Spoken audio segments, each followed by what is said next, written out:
la primera catalana, el Tàrrega i l'Almacelles protagonitzaran al camp del primer el derbi lleidatà de la jornada. Els de l'Urgell arriben al maig amb ganes de refer-se de l'última derrota a casa i continuar a la part alta de la taula. Per la seva banda, el conjunt del Segrià, molt més rodat que la primera volta, es manté invicte aquest nou any i confiat en donar la campanada al municipal Joan Capdevila. El partit començarà diumenge a les 4 de la tarda i tindrà l'al·licient de veure al davanter Raya, fins fa poc a les files del Tàrrega, vestit ara de vermell.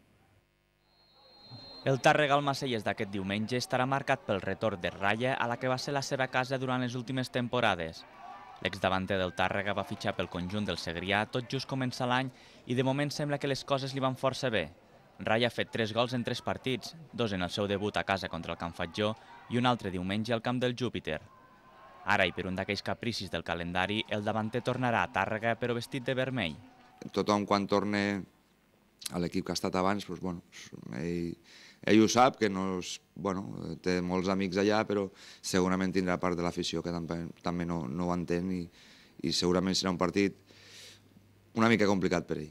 Per circumstància, ara és un jugador d'Almacelles i des de Tàrrega, almenys jo personalment, desitjo que li vagi el millor possible. A partir d'aquí, també, ser sincer, espero que aquest diumenge no estigui al nivell que ell pot mostrar, perquè si no ens complicaria molt les coses. Però bé, hi ha molts jugadors a l'Almacelles que tenen un passat que tenyit de blaugrana i no solament per Raya és especial el partit, sinó que per molts d'altres també és molt especial.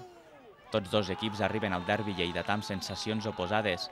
Els de l'Urgell afronten el maig tocats després de caure a casa la setmana passada i amb la necessitat de tornar a sumar una victòria si no volen cedir més terreny a la taula.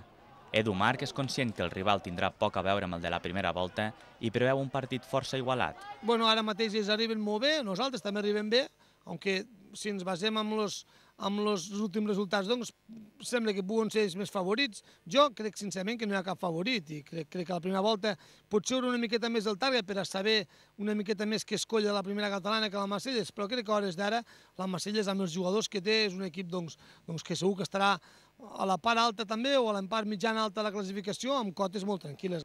Per la seva banda, l'Almacelles, després de vèncer al camp del tercer, el Júpiter, confia en tornar a la bufetada als targarins després del revés sofert en el partit de la primera volta, quan van caure a casa en el seu debut a la categoria.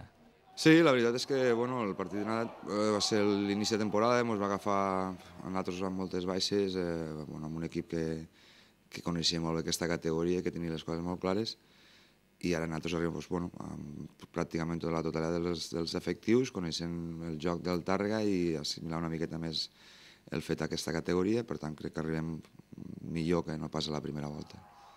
I el fet d'haver sumat aquests últims 3 partits, la veritat és que ens fan allí amb molta moral. Tàrrega i Almacelles jugaran diumenge a partir de les 4 de la tarda al municipal Joan Capdevila.